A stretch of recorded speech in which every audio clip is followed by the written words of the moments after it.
ആഷിയുടെ ദേവി. രചന അനി ബിജു ഫിദ. അവതരണം ഷാഹുൽ മലയിൽ. Editing Faisal C N Nooncheri. അറിഞ്ഞോ വാസു, എലിഞ്ഞിക്കലെ ദേവി കൊച്ചറക്കലെ ആഷിക്കിനൊപ്പം ഇറങ്ങിപ്പോയെന്ന്. അന്ന് കവലയിലെ ചായക്കടയിൽ ആവി പറക്കുന്ന ചായക്കപ്പുകളൊപ്പം പുകഞ്ഞു പൊങ്ങിയത് ഈ ഒരു വാർത്തയായിരുന്നു. ആ ഗ്രാമം മുഴുവൻ അന്ന് അവിശ്വസനീയതയോടെ ചർച്ച ചെയ്തും അവരെ കുറിച്ചായിരുന്നു. ഇലഞ്ഞിക്കലെ ദേവികയും അറക്കല ആഷിയെയും കുറിച്ച്. ഇലഞ്ഞിക്കല വാസുദേവൻ നമ്പൂതിരിയുടെയും സാവിത്രി അന്തർജനത്തിന്റെ ഇളയപുത്രിയായിരുന്നു ദേവിക. മൂത്തവൾ വേദിക. 3 വർഷങ്ങൾക്ക് മുമ്പുണ്ടായ ഒരു അപകടത്തിൽ അവൾ മരിച്ചു. അതോടെയാണ് ദേവികയുടെ ചിരി പൂർണ്ണമായും മാഞ്ഞു പോയതും. ആരെയും കൂസാത്ത ഉള്ളിലുള്ള തുറന്നു പറയുന്ന പ്രകൃതമായിരുന്നു വേദികയുടേത്. അതുകൊണ്ട് തന്നെ അച്ഛൻ വാസുദേവന് അവളോട് എന്നൊരു അകൽച്ചയുണ്ടായിരുന്നു. എന്നാൽ ദേവിക നേരെ തിരിച്ചാണ്. അധികം മിണ്ടാത്ത, ആർഭാടങ്ങളില്ലാത്ത, നിഴല് പോലെ ഒതുങ്ങിക്കൂടിയ ഒരു പാവം പെൺകുട്ടി. ദേവി വേഗാവട്ടെ, ഇനിയും വൈകിയ ബസ് പോവും. വേദിക പോയതിൽ പിന്നെ ദേവിയെ കോളേജിൽ കൊണ്ടുവിട്ടിരുന്ന അച്ഛനായിരുന്നു. സർക്കാർ ഉദ്യോഗസ്ഥനായ അദ്ദേഹം വീട്ടിൽ വാഹനങ്ങൾ ഉണ്ടായിട്ടും ബസ്സിലായിരുന്നു യാത്ര. കോളേജ് സ്റ്റോപ്പിൽ അവൾ ഇറക്കി അദ്ദേഹം ഓഫീസിലേക്ക് പോകും. അച്ഛനെ എന്നും അവൾക്ക് നല്ല പേടിയായിരുന്നു. അവൾക്ക് മാത്രമല്ല, അവരുടെ അമ്മയ്ക്കും. സ്വന്തം തീരുമാനങ്ങൾ മാത്രം നടപ്പിലാക്കുന്ന സ്വേച്ഛാധിപതിയായ ഒരു മനുഷ്യൻ. സ്വന്തം മതത്തിലുള്ളവരെ മാത്രം വിശ്വസിക്കുന്ന ആൾ. മറ്റുള്ളവർക്ക് ഒട്ടും വില കൊടുക്കാത്ത അദ്ദേഹത്തിന്റെ കർക്കശ സ്വഭാവത്തോട് വേദികയെന്നും കലഹിച്ചിരുന്നു. അവൾ പോയതോടെ ആ വീട്ടിലെ ചോദ്യം ചെയ്യലുകൾ നിലച്ചു. അച്ഛന്റെ വാക്കിന് മറുവാക്കില്ല വളർന്നുകൊണ്ട് തന്നെ ദേവി സ്കൂളിൽ കൂട്ടുകാർ പോലും കുറവായിരുന്നു. സ്വജാതിയുള്ള അവരെ മാത്രമേ കൂട്ടുകൂടാവൂ എന്ന് അച്ഛൻ ഓർമ്മപ്പെടുത്തുമ്പോൾ അങ്ങനെയുള്ള കൂട്ടുകാരെ അവൾക്ക് കണ്ടെത്താൻ കഴിയാതെയായി. അവൾ ഇന്നും ഒറ്റപ്പെട്ടു. എന്നാൽ കോളേജിലെത്തിയപ്പോൾ വേണി എന്നൊരു കൂട്ടുകാരി അവൾ കിട്ടി. അവളിൽ നിന്നും നേരെ വിപരീത സ്വഭാവമുള്ള പെൺകുട്ടി. തല്ലിപ്പുളി എന്ന് വേണമെങ്കിൽ പറയാം. വിപരീത ധ്രുവങ്ങൾ എങ്ങനെ അടുത്തു എന്നറിയില്ല. എങ്കിലും വേണി അവൾക്ക് തണലായി. അന്ന് കോളേജിൽ സമരമായിരുന്നു. പേടിച്ചു വരച്ചെന്ന ദേവി നിർബന്ധിച്ചാണ് വേണി സമരം കാണാമെന്ന് പറഞ്ഞ സമരപ്പന്തലിനടുത്തേക്ക് കൊണ്ടുപോയത്. ഡി, ഇവിടെ പോലീസുകാരുണ്ടല്ലോ, ആരെങ്കിലും എന്റെ ഫോട്ടോ എടുത്ത് അച്ഛനെ അയച്ചു കൊടുക്കോ? പേടിയോടെ ചുറ്റും നോക്കി ദേവി ചോദിക്കുമ്പോൾ വേണി കണ്ണുരുട്ടി. എന്റെ പൊന്നെ, നീ ഒന്ന് വായെടുക്ക്. നിന്റെ ഫോട്ടോ എടുത്ത് അച്ഛനെ കാണിക്കാൻ മാത്രം നിന്നോട് ഇവിടെ ആർക്കാ വിരോധമുള്ളത്? വേണി അവൾ അടക്കി നിർത്തി. പേടിയുണ്ടെങ്കിലും ദേവി അവൾക്കൊപ്പം ഓഫീസിന് മുമ്പിൽ നിന്നു.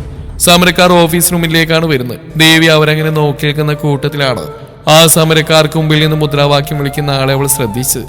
വെളുത്ത ഷർട്ട് ധരിച്ച, പൗരുഷമുള്ള താടി, കട്ടി മീശയൊക്കെയുള്ള ആ മുഖം കണ്ടപ്പോൾ അവളുടെ ഉള്ളിൽ ആ പേര് മുഴങ്ങി. ആഷിക. അവളുടെ ചുണ്ടുകൾ അറിയാതെ മന്ത്രിച്ചു. അവൾക്ക് തെറ്റിയിട്ടില്ല. ആ പഴയ പൊടിമീശക്കാരൻ തന്നെയാണത്. അവളുടെ ചുണ്ടിൽ ഒരു നേരത്തെ പുഞ്ചിരി സ്ഥാനം പിടിച്ചു. ആഷിക ഇന്ന് ആളാകെ മാറിയിരിക്കുന്നു. അവൾ അവനെ തന്നെ അങ്ങനെ നോക്കി നിൽക്കുമ്പോൾ വേണി അവളെ ശ്രദ്ധിച്ചിരുന്നു. ഡി, അത് ആഷിക്ക. അത് നമ്മുടെ കോളേജിൽ ചെയർമാനാ. നീ അങ്ങോട്ട് അധികം നോക്കണ്ട. ആളെ നോക്കാൻ ഇവിടെ പെമ്പിള്ളേരുടെ ക്യൂ തന്നെയുണ്ട്. ആ കൂട്ടത്തിൽ ഞാനും ഉണ്ട്. അതിലേക്ക് ഇനി ആളെ എടുക്കുന്നില്ല കേട്ടോ. വേണി കളിയാക്കും പോലെ പറയുമ്പോൾ ദേവി ഒന്ന് കണ്ണു കൂർപ്പിച്ചു. അവൾക്ക് എന്തറിയാം ആഷിക്കയെ കുറിച്ച്? ദേവി തനിയെ ചിരിച്ചു. 5ാം ക്ലാസ്സിൽ പഠിക്കുമ്പോഴാണ് അവൾ അവനെ ആദ്യമായി കണ്ടത്. സ്കൂൾ ഗ്രൗണ്ടിൽ ക്രിക്കറ്റ് കളിക്കുന്നതിനിടയിൽ ആരോ എറിഞ്ഞ പന്ത് അബദ്ധത്തിൽ അവളുടെ നെറ്റിയിൽ കൊണ്ട് ചോര പൊടിഞ്ഞ് കരഞ്ഞു നിൽക്കുമ്പോൾ അന്ന് ആരൊക്കെയോ തന്നെ സ്റ്റാഫ് റൂമിൽ എത്തിച്ചു. അവിടെ വെച്ച് തന്നോട് കുറ്റബോധത്തോടെ സോറി പറഞ്ഞ ആഷിഖ് അബൂബക്കർ. ആ പഴയ ആഷിഖിനെ അവൾക്ക് മറക്കാൻ കഴിഞ്ഞിരുന്നില്ല. പിന്നീട് പലപ്പോഴും അവനെ കാണുമ്പോഴും അച്ഛനെ പേടിച്ച് അവൾ കണ്ണുകൾ താഴ്ത്തി കളയുമായിരുന്നു. പഴയ ഓർമ്മകളിൽ നിന്നൊരു പുഞ്ചിരിയോടെ അവൾ ഉണർന്ന് നെറ്റിയിൽ പെട്ടെന്ന് അനുഭവപ്പെട്ട ഒരു തരിപ്പോടെയാണ്. കൈവച്ച് നോക്കിയപ്പോൾ ചോര. ചുറ്റും പോലീസ് ലാത്തി വീശുകയായിരുന്നു. ഇവിടെ എന്താണ് നടക്കുന്നതെന്ന് അവൾക്ക് പെട്ടെന്ന് മനസ്സിലായില്ല. വേണിയെ നോക്കുമ്പോൾ അവൾ അടുത്തില്ല. അവൾ തന്നെ കളഞ്ഞിട്ടെങ്ങോ ഓടിപ്പോയി. പരിഭ്രമിച്ച് നിന്ന് ദേവക്കുമ്പിലും പോലീസ് എത്തി. പകച്ചെന്ന് അവൾക്ക് നേരെ പോലീസുകാരൻ ലാത്തി ഓങ്ങിയൊരു നിമിഷം.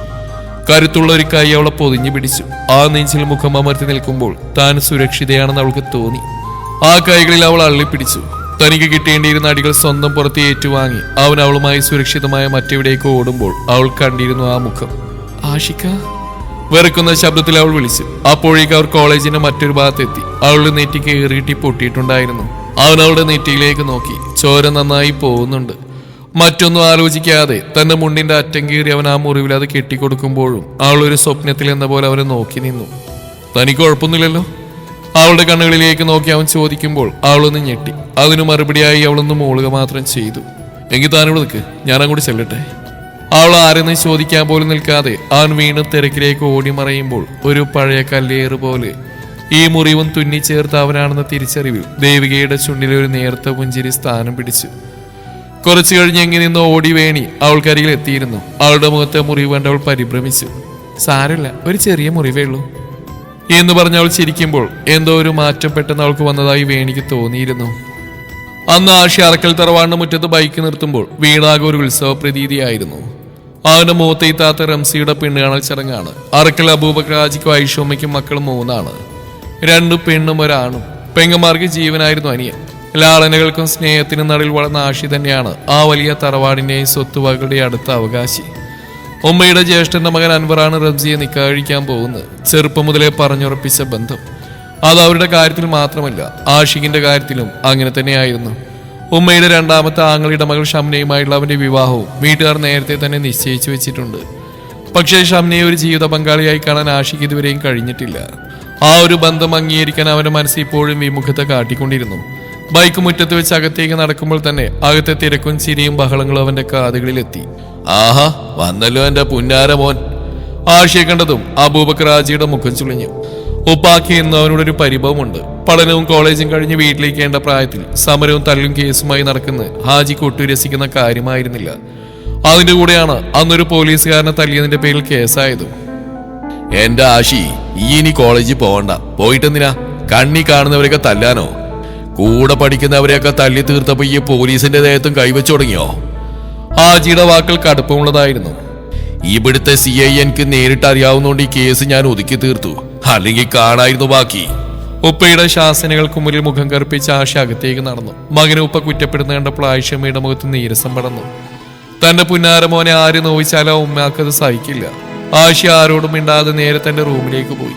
മുറിയിലെത്തി ഷർട്ട് അഴിക്കാൻ തുടങ്ങിയപ്പോഴാണ് അവന്റെ കണ്ണുകൾ ആ കറയിൽ തങ്ങിയത്. അവളുടെ നെറ്റിയിൽ നിന്ന് പടർന്ന ചോരപ്പാടുകൾ അവന്റെ ഷർട്ടിൽ ഉണങ്ങിപ്പിടിച്ചിരിക്കുന്നു. ആ നിമിഷം ആ തിരക്കിനിടയിൽ അവന്റെ ചിന്തകൾ വീണ്ടും അവളിലേക്ക് പാഞ്ഞുപോയി. ആരാണവൾ?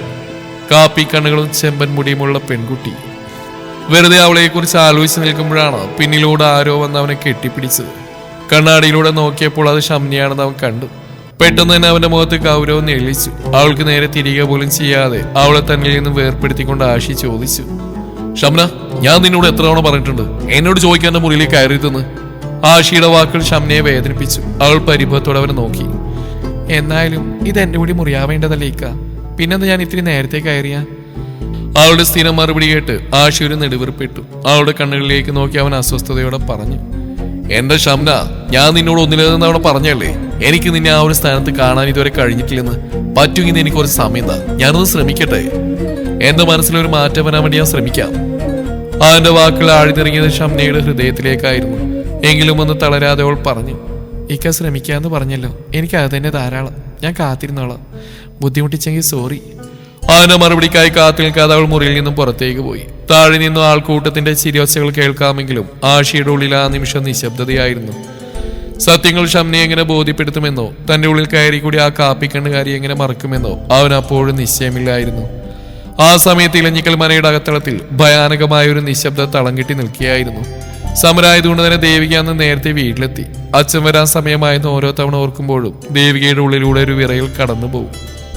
അന്ന് കോളേജിൽ നടന്ന കാര്യങ്ങൾ അച്ഛൻ അറിഞ്ഞു കാണുമോ എന്ന ഭയം അവളെ ശ്വാസം മുട്ടിച്ചു. മുറിയിൽ ചെന്ന് കണ്ണാടിയിൽ നോക്കിയപ്പോൾ നെറ്റിയിലെ മുറിവ് ചെറുതായേ കാണുന്നുള്ളൂ. അവൾ മുന്നിലെ മുടി അവിടേക്ക് വലിച്ചിട്ടു. ആഷി കെട്ടിത്തന്ന തുണി അവൾ അലമാരിൽ വെച്ചിട്ടുണ്ടായിരുന്നു. എന്തോ അത് കളയാൻ തോന്നിയില്ല. പെട്ടെന്ന് താഴെ പടിപ്പുര തുറക്കുന്ന ശബ്ദം കേട്ടു. അച്ഛൻ വന്നിരിക്കുന്നു. ദേവിക വേഗം ഒരു തോർത്തെടുത്ത് മുറിവ് ഒന്നുകൂടി തുടച്ച് താഴേക്ക് ചെന്നു. ഉമ്മറത്ത് വാസുദേവ നമ്പൂതിരി ഇരിപ്പുണ്ട്. മുഖത്ത് പതിവിലും കവിഞ്ഞ ഗൗരവം. കയ്യിൽ നിന്ന് ബാഗിലത്തെ എന്തോ പരതുന്നു. കിച്ചണിൽ നിന്ന് അമ്മ സാവിത്രി പേടിയോടെ മകളെ നോക്കി. അച്ഛനൊന്നും അറിഞ്ഞിട്ടില്ലെന്ന് ആ നോട്ടത്തിൽ നിന്ന് അവൾക്ക് വ്യക്തമായി. ദേവി, ഇങ്ങോട്ട് വന്നേ. അച്ഛന്റെ ശബ്ദം മുഴങ്ങി. അവൾ പതുക്കെ അച്ഛന്റെ മുന്നിൽ ചെന്ന് നിന്നു. തലകുമ്പിട്ട് ശ്വാസം അടക്കി പിടിച്ച്. ഇന്ന് കോളേജിൽ എന്തോ പ്രശ്നമുണ്ടായി എന്ന് കേട്ടല്ലോ. ബസ്സിൽ വരുമ്പോ ആരോ പറയുന്ന കേട്ടു, പോലീസും കുട്ടികളും തമ്മിൽ അടിയാണെന്ന്. നീ അതൊന്നും കാണാൻ പോയില്ലല്ലോ? അദ്ദേഹത്തിന്റെ ചോദ്യം ഒരു അമ്പ് പോലെ അവിടെ നെഞ്ചിൽ തറച്ചു. മറുപടി പറയാനാതെ അവൾ തപ്പിത്തടഞ്ഞു. ഇല്ലച്ചാ, ഞാൻ ലൈബ്രറിയിലായിരുന്നു. ജീവിതത്തിൽ ആദ്യമായി അച്ഛന്റെ മുഖത്ത് നോക്കി അവൾ പച്ച കള്ളം പറഞ്ഞു. ആ, അതാ നല്ലത്. വേണ്ടാത്ത ജാതിയിലും മതത്തിലും പെട്ടന്മാർ നടക്കുന്ന സമരകൂത്തിന് എന്റെ മകള് പോകരുത്. എനിക്കത് ഇഷ്ടമല്ല. വേദിക കാണിച്ചു കൂട്ടിയത് ഓർമ്മയുണ്ടല്ലോ. ഇനി നീ ഇതൊന്നും ആവർത്തിക്കരുത്. ഇലഞ്ഞിക്കല പേരിന് ചീത്തയാക്കാൻ ഞാൻ ആരെയും അനുവദിക്കില്ല. അച്ഛന്റെ ആ വാക്കുകൾ കേട്ടപ്പോൾ മരിച്ചുപോയ ചേച്ചി ഓർത്ത് ദേവികയുടെ ഉള്ളെന്ന് വിങ്ങി. ചേച്ചി ഉണ്ടായിരുന്നില്ല ഇപ്പോൾ അച്ഛനോട് എതിർത്ത് സംസാരിച്ചേനെ. തന്നെ നെറ്റിയിലെ മുറി കൊണ്ടാൽ ചേച്ചി തന്നെ ചേർത്ത് പിടിച്ചേനെ. പക്ഷെ ഇപ്പോൾ താൻ ഒറ്റക്കാണ്. അവൾ വേഗം അകത്തെ മുറിയിലേക്ക് നടന്നു. വാതിലടച്ച് തറയിലിരുന്ന് അവൾ വിതുമ്പി. നെറ്റിയിലെ മുറിവ് നീറുന്നുണ്ടായിരുന്നു. പക്ഷെ അതിനേക്കാൾ വലിയൊരു നീറ്റൽ അവളുടെ മനസ്സിലായിരുന്നു. എപ്പോഴോ അന്ന് അവൾ അവിടെ തന്നെ കിടന്നുറങ്ങിപ്പോയിരുന്നു. പിറ്റേന്ന് കോളേജിലേക്ക് പോകുമ്പോൾ ദേവികയുടെ ഉള്ളിൽ വല്ലാത്തൊരു പിടച്ചിലായിരുന്നു. നെറ്റിയിലെ മുറിവ് മറക്കാൻ അവൾ അപ്പോഴും മുൻമുടി അല്പം താഴ്ത്തി ചീകി ഒതുക്കിയിരുന്നു. ക്ലാസ്സിലിരിക്കുമ്പോൾ അവളുടെ കണ്ണുകൾ എന്തിനെന്നില്ലാതെ ജനാലക്കുപ്പുറം ആരെയോ തിരഞ്ഞുകൊണ്ടിരുന്നു. ഉച്ചയ്ക്ക് ലൈബ്രറിയിലേക്ക് പോകാൻ ഇറങ്ങിയതായിരുന്നു ദേവിക. ഇടനാഴിയിലെ തിരക്കില്ലാത്തൊരു മൂലയിലെത്തിയപ്പോൾ പെട്ടെന്ന് മുന്നിലൊരു നിഴൽ തടഞ്ഞു. നിവർ നോക്കി അവളൊരു നിമിഷം പകച്ചു. മുന്നിൽ ആഷിക്കാണ്. ഇന്നലത്തെ സമരത്തിന്റെ ക്ഷീണമൊന്നും ആ മുഖത്തില്ല. പകരം ഒരു കുസൃതി ചിരി മാത്രം. എന്താണോ ഇന്നലത്തെ പേടി തിരുമാറിയില്ലേ? ആഷിയുടെ ചോദ്യം കേട്ട് ദേവികയൊന്ന് പതറി. അവൾ ചുറ്റും നോക്കി. ആരെങ്കിലും കാണുമോ എന്ന ഭയം അവളുടെ മുഖത്ത് നേളിച്ചു. നെറ്റിയിലെ മുറിവ് എങ്ങനെയുണ്ട്? ആഷി അവൾക്ക് അല്പം കൂടി അടുത്തേക്ക് നീങ്ങി നിന്നു. അവന്റെ ശബ്ദത്തിൽ ഇന്നലത്തെ ഒരു ആധികാരികതയല്ല, പകരം ഒരു കരുതലുണ്ടായിരുന്നു. കുഴപ്പമില്ല, മാറിയിരുന്നുണ്ട്. അവൾ താഴേക്ക് നോക്കി പതുക്കെ പറഞ്ഞു. തന്റെ പേര് ദേവിക എന്നാണല്ലേ? വേണി പറഞ്ഞു. ഇളഞ്ഞിക്കല വാസുദേവൻ സാറിന്റെ മകള്. അവൻ തന്റെ പേരും വീട്ടുപേരും ഒക്കെ അറിഞ്ഞു വെച്ചിരിക്കുന്നതെന്ന് തിരിച്ചറിവ് ദേവികയിൽ ചെറിയ ഞെട്ടിലുണ്ടാക്കി. അവൾ കണ്ണുകൾ ഉയർത്തി അവനെ നോക്കി. ആ കാപ്പി കണ്ണുകളിൽ തിളക്കം കണ്ടപ്പോൾ ആഷിയും ഒരു നിമിഷം നിശബ്ദനായി. അച്ഛന് തനിക്ക് ഒരുപാട് പേടിയാണല്ലേ? ഇന്നലെ ആ തുണിയിട്ട് വീട്ടിൽ പോയപ്പോ അച്ഛൻ ചോദിച്ചില്ലേ? അവൻ ചിരിയോടെ ചോദിച്ചു. അത് ഞാൻ അഴിച്ചു മാറ്റിയിരുന്നു, ആരോടും പറഞ്ഞില്ല. അവൻ ചിരിച്ചു. പിന്നെ എന്നെ ഓർമ്മയുണ്ടോ തനിക്ക്? അന്ന് താൻ 5ാം ക്ലാസ്സിൽ പഠിക്കുമ്പോൾ ഇതേപോലെ തന്നെ നെറ്റി എറിഞ്ഞു പൊട്ടിച്ച ആഷിക്ക്. അവൾ പെട്ടെന്ന് അവന്റെ മുഖത്തേക്ക് നോക്കി. എന്നിട്ട് അറിയുന്ന അർത്ഥത്തിൽ തലയാട്ടി. ആഹാ, എന്നിട്ടാണോ ഇത്രയും നേരം ഒരു പരിചയമില്ലാത്ത പോലെ നിന്ന്?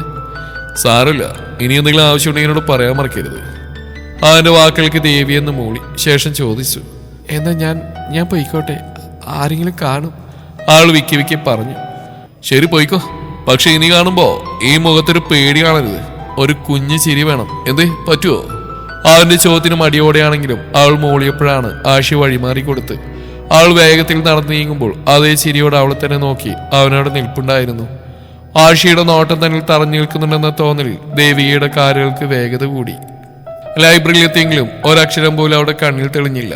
ഷെൽഫിലെ പുസ്തകങ്ങൾക്കിടയിലൂടെ അവൾ തിരഞ്ഞത് ആ പഴയ 5ാം ക്ലാസ്സുകാരനെ ആയിരുന്നു.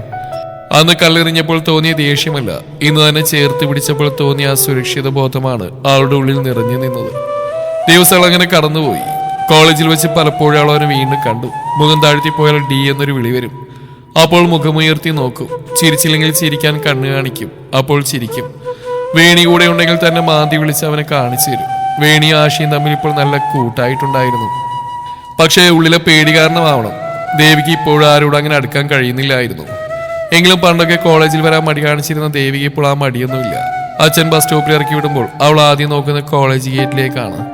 അവിടെ എവിടെയെങ്കിലും ആ വെളുത്ത ഷർട്ടുകാരൻ കാണുമോ എന്ന പ്രതീക്ഷ. അന്ന് നല്ല മഴയായിരുന്നു. വേണി അന്ന് കോളേജിൽ വന്നിട്ടില്ല. തന്റെ കയ്യിൽ കുടയുമില്ല. ലാസ്റ്റ് അവർ ലാബിലായതുകൊണ്ട് കോളേജിൽ നിന്ന് ഇറങ്ങാനും വൈകിപ്പോയിരുന്നു അവൾ. മറ്റു കുട്ടികളെല്ലാം നേരത്തെ തന്നെ പോയി കഴിഞ്ഞിരുന്നു. തനിച്ചായി പോയതുകൊണ്ട് തന്നെ ദേവി വേഗത്തിൽ ബസ് സ്റ്റോപ്പിലേക്ക് ഓടി. സമയം കുറെ വൈകി. മഴയായതുകൊണ്ട് ഇരുട്ടുമുണ്ട്. 4 മണിക്കുള്ള ബസ് പോയാൽ ഇനി അടുത്തൊന്നും ബസ്സില്ലെന്നറിയാം. കയ്യിലുള്ള കുഞ്ഞു ഫോണിൽ അച്ഛനെ വിളിക്കാൻ ശ്രമിക്കുമ്പോൾ ഫോൺ ചാർജ് ചെയ്ത് സ്വിച്ച് ഓഫ് ആയിട്ടുണ്ടായിരുന്നു. ഇനി എന്ത് ചെയ്യും? വീട്ടിലെത്തുമ്പോൾ അച്ഛന്റെ വായിലിരിക്കുന്ന കേൾക്കുമെന്ന് ചിന്തിച്ച് വേഗം നടക്കുമ്പോഴായിരുന്നു പിന്നിലൊരു ബൈക്കിന്റെ ഹോൺ മുഴങ്ങിയത്. തിരിഞ്ഞു നോക്കിയപ്പോൾ ആഷിയാണ്. കയറുന്നോ? ഞാൻ കൊണ്ടുവിടാം.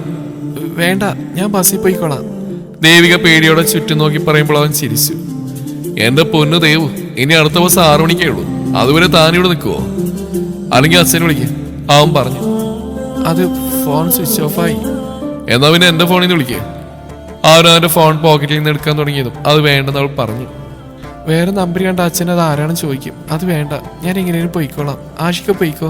അവൾ അങ്ങനെ പറയുമ്പോഴും അവൻ പോയില്ല. എന്റെ ദേവി, എന്റെ കയ്യിൽ റെയിൻ കോട്ട് ഉണ്ട്. അതിട്ടാ നിന്നെ ആരും തിരിച്ചറിയില്ല. ഇവിടെ ഇങ്ങനെ എത്ര സമയം നിൽക്കാനാ? നീ വന്നേ, ഞാൻ നിന്നെ നിങ്ങളുടെ സ്റ്റോപ്പിൽ കൊണ്ടുവിടാം. അവസാനം അവന്റെ നിർബന്ധം കാരണം അവൾ അവന് നൽകിയ റെയിൻ കോട്ട് ഇട്ട് അവനൊപ്പം അവന്റെ ബൈക്കിലേക്ക് കയറി. ആദ്യമായിട്ടാണ് അവൾ അച്ഛനോടൊപ്പമല്ല മറ്റൊരു പുരുഷന്റെ വാഹനത്തിൽ കയറുന്നത്. ആഷിയുടെ തോളിൽ തൊടാതെ ബൈക്കിന്റെ പിന്നിലെ കമ്പിയിൽ മുറുക്കെ പിടിച്ച് അവൾ ഇരുന്നു.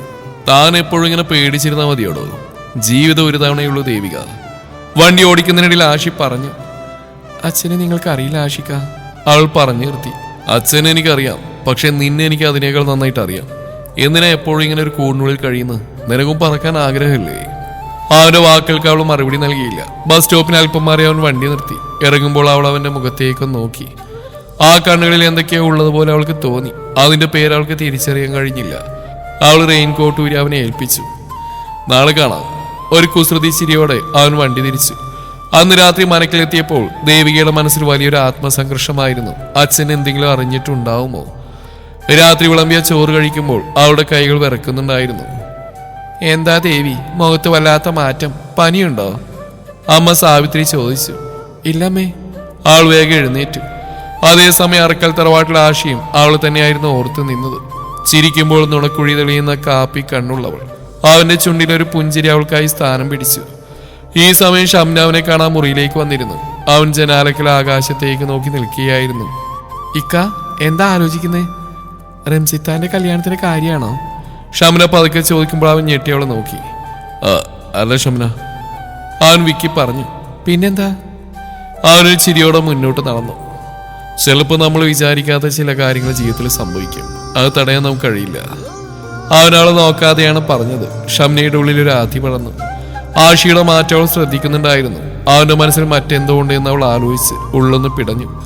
പിറ്റേന്ന് കോളേജിൽ ഒരു വിശേഷം ഉണ്ടായിരുന്നു. ആഷിയുടെ നേതൃത്വത്തിൽ ഒരു ആർട്സ് ഫെസ്റ്റ് നടക്കുന്നു. തിരക്കുകൾക്കിടയിലും അവൻ ദേവിയെ കാണാൻ സമയം കണ്ടെത്തി. ഇത്തവണ അവൻ വന്നൊരു കൊച്ചു ഡയറിയുമായിട്ടാണ്. ഇത് നിനക്കുള്ളതാ.